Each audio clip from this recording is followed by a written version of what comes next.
Study for education में आपका स्वागत है। अच्छे ज्ञान के लिए हमारे चैनल को सब्सक्राइब एवं लाइक करें। आज हम वैद्युत द्विध्रुव के कारण उत्पन्न वैद्युत विभव के विषय में अध्ययन करेंगे। पिछले अध्याय में आपने देखा कि वैद्युत द्विध्रुव के कारण अक्षीय स्थिति तथा निरक्षीय स्थिति में वैद्युत क्षेत्र की तीव्रताएं क्या होती हैं।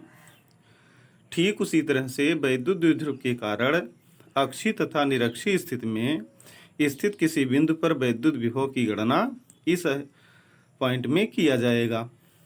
तो सर्वप्रथम हम ये देखते हैं, अक्षीय स्थिति में वैद्युत द्विध्रुव के कारण किसी बिंदु पर उत्पन्न वैद्युत विभव क्या होगा। वैद्युत द्विध्रुव क्या होता है, ये पिछले अध्याय में आपको बताया गया है कि जब दो बराबर तथा विपरीत प्रकार के आवेश एक दूसरे के अल्पतम दूरी पर स्थित होते हैं तो ऐसे निकाय को ही हम वैद्युत द्विध्रुव कहते हैं। वहाँ आपको बताया गया कि प्लस क्यू और माइनस क्यू 2l दूरी पर रखे जाते हैं तो इस निकाय द्वारा जो निकाय प्राप्त होता है वही वैद्युत द्विध्रुव कहलाता है। अब हम अक्षीय स्थिति में या अनुदैर्ध्य स्थिति में वैद्युत विभव क्या होगा इसकी परिकल्पना करते हैं और ज्ञात करते हैं कि वैद्युत द्विध्रुव के कारण अक्षीय स्थिति में वैद्युत विभव क्या होगा। माना एक वैद्युत द्विध्रुव ये भी है जो दो बिंदु आवेशों प्लस क्यू व माइनस क्यू आवेशों से मिलकर बना है। मान लिया गया कि एक वैद्युत द्विध्रुव ये भी है जो प्लस क्यू और माइनस क्यू आवेशों से मिलकर बना है, जिनके बीच की दूरी 2l है। क्या माना जाता है, उनके बीच की दूरी अल्पतम दूरी मानी जाती है। वह अल्पतम दूरी कितनी मानी जाती है, 2l। वैद्युत द्विध्रुव के केंद्र O से अक्षीय स्थिति में r दूरी पर स्थित बिंदु P पर वैद्युत विभव ज्ञात करना है। अक्षीय स्थिति का अर्थ होता है कि वैद्युत द्विध्रुव के अक्ष के अनुदिश अगर कोई रेखा खींचें और उस पर कोई बिंदु लिया जाए तो वह बिंदु अक्षीय स्थिति में कही जाती है। अगर मान लिया गया कि एक वैद्युत द्विध्रुव है, A और B आपका वैद्युत द्विध्रुव है, इसको मिलाने वाली रेखा अक्ष हो जाएगी वैद्युत द्विध्रुव का। इसी रेखा को यदि हम आगे बढ़ा दें और यहाँ कहीं पर भी कोई बिंदु लें तो वही बिंदु आपका अक्षीय स्थिति में वैद्युत द्विध्रुव का बिंदु कहा जाता है। अब चित्र देख लेते हैं। इस चित्र में आपको दिखाया गया है कि एक वैद्युत द्विध्रुव AB है जिसके A पर प्लस क्यू और B पर माइनस क्यू आवेश स्थित है और इसका मध्य बिंदु O है और मध्य बिंदु O से A की दूरी l है और मध्य बिंदु O से B की दूरी भी l है। अर्थात AB की कुल लंबाई कितनी हो गई, 2l हो गई। इस AB को आगे बढ़ाकर एक बिंदु P लिए और इसी बिंदु P पर हमें वैद्युत विभव का मान ज्ञात करना है। अब यहाँ परिकल्पना ये की गई कि O से P के बीच की दूरी r है। O से P के बीच की दूरी कितनी है, r है। अगर O से P के बीच की दूरी r है तो A से P के बीच की दूरी कितनी होगी, r में से यह l घट जाएगा तो कितना आ जाएगा, r माइनस l आ जाएगा। और यदि हमें B से P के बीच की दूरी निकालना है तो यहाँ तक r है, इसमें l और जोड़ दिए तो यह r धन l हो जाएगा। तो हम एक वैद्युत द्विध्रुव माने, उसके मध्य बिंदु से r दूरी पर एक बिंदु P मान लिए। तो वैद्युत द्विध्रुव के सिरों से बिंदु P की दूरियां ज्ञात कर लिए और उसके बाद हम वैद्युत विभव का मान निकाल सकते हैं।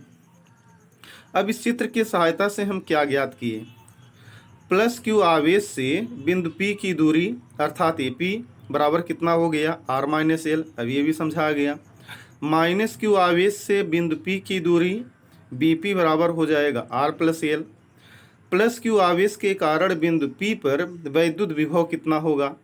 एक बिंदु आवेश के कारण किसी बिंदु पर उत्पन्न वैद्युत विभव कितना होता है, V बराबर 1/4 पाई एप्सिलॉन 0।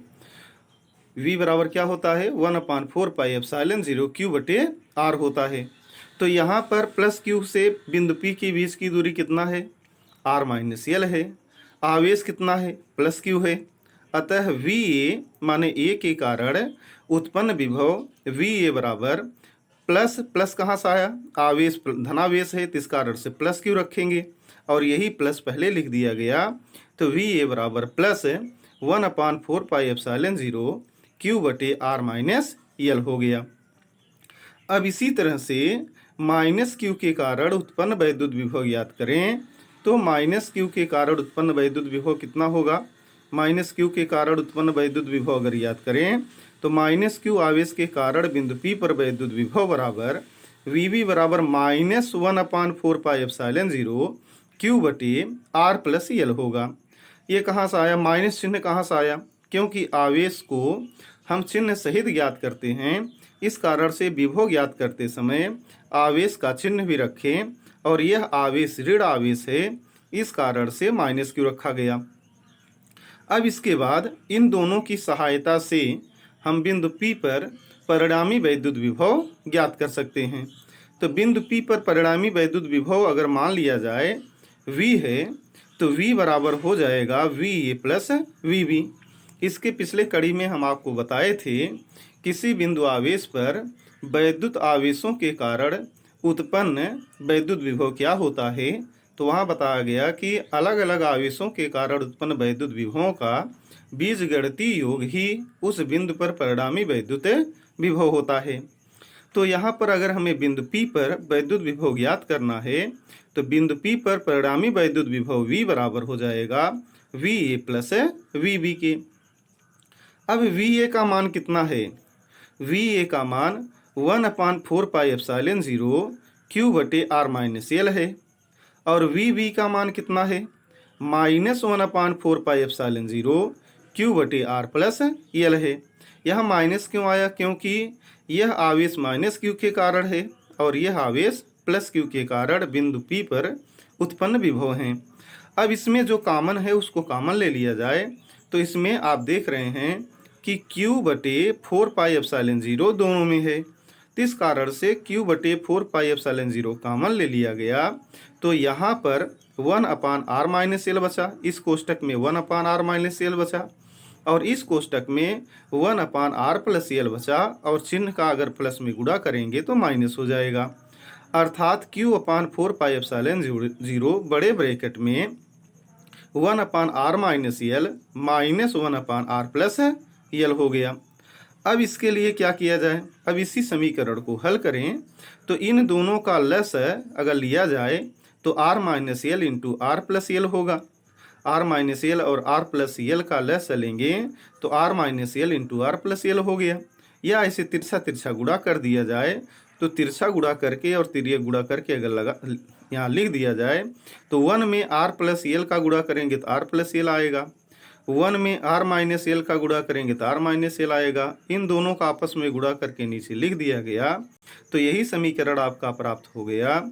Q बटे 4πε0 एक कोष्टक में r plus L minus minus यहाँ चिन्ह था ही पहले से माइनस, फिर r माइनस एल बटे r minus L into R plus L हो गया। अब इस ब्रैकेट को तोड़ें, अगर इस ब्रैकेट को तोड़ते हैं तो r प्लस एल होगा, इस ब्रैकेट के पहले माइनस चिन्ह है तो माइनस r प्लस एल हो जाएगा। अगर ब्रैकेट को तोड़ा जाए तो r प्लस एल, फिर अगले ब्रैकेट में माइनस r प्लस एल, तो माइनस r से माइनस r कट गया और एल से एल को जोड़ा जाए तो 2l हो जाएगा। और r minus L into R plus L का गुणा करें तो a minus B into A plus B बराबर होगा A square minus B square, वर्गांतर का सूत्र लग जाएगा। तो इस स्थिति में यहाँ पर परिणामी विभव आपका कितना ज्ञात हो गया? परिणामी विभव V बराबर Q बटे 4πε0 2l बटे R square minus L square. तो हमने देखा कि परिणामी विभव बिंदु P पर कितना होगा? Q/4πε0 2l बटे R square minus L square. वैद्युत द्विध्रुव आघूर्ण कितना होता है? वैद्युत द्विध्रुव आघूर्ण भी पिछले अध्याय में बताया गया है। वैद्युत द्विध्रुव आघूर्ण P बराबर होता है 2ql के या Q इंटू 2l के। द्विध्रुव आघूर्ण P बराबर उन दोनों आवेशों में से किसी एक आवेश की मात्रा तथा उन दोनों आवेशों के बीच की दूरी के गुणनफल के बराबर होता है। तो यदि यहाँ पर हम देखें तो Q इंटू 2l बराबर अगर हम P लिखें, P क्या है? वैद्युत द्विध्रुव आघूर्ण है, तो Q इंटू 2l के स्थान पर P लिख सकते हैं। तो यही समीकरण आपका V बराबर हो जाएगा 1/4πε0 P बटे R square minus L square. अब यहाँ पर यल का मान आर की तुलना में कंपेरिजन किया जाए तो यल का मान आर की तुलना में छोटा है। इस कारण से आर स्क्वायर जो है यल स्क्वायर की तुलना में बहुत बड़ा होगा।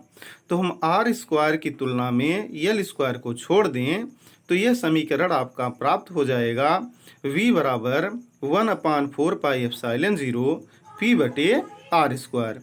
तो यह निरक्षीय स्थिति के लिए बाद में बताया जाएगा। यह अक्षीय स्थिति में किसी भी बिंदु पर उत्पन्न वैद्युत विभव होगा। अक्षीय स्थिति में किसी बिंदु पर उत्पन्न वैद्युत विभव वैद्युत द्विध्रुव के कारण कितना होगा? v बराबर 1/4πε0 P बटे आर स्क्वायर होगा। धन्यवाद।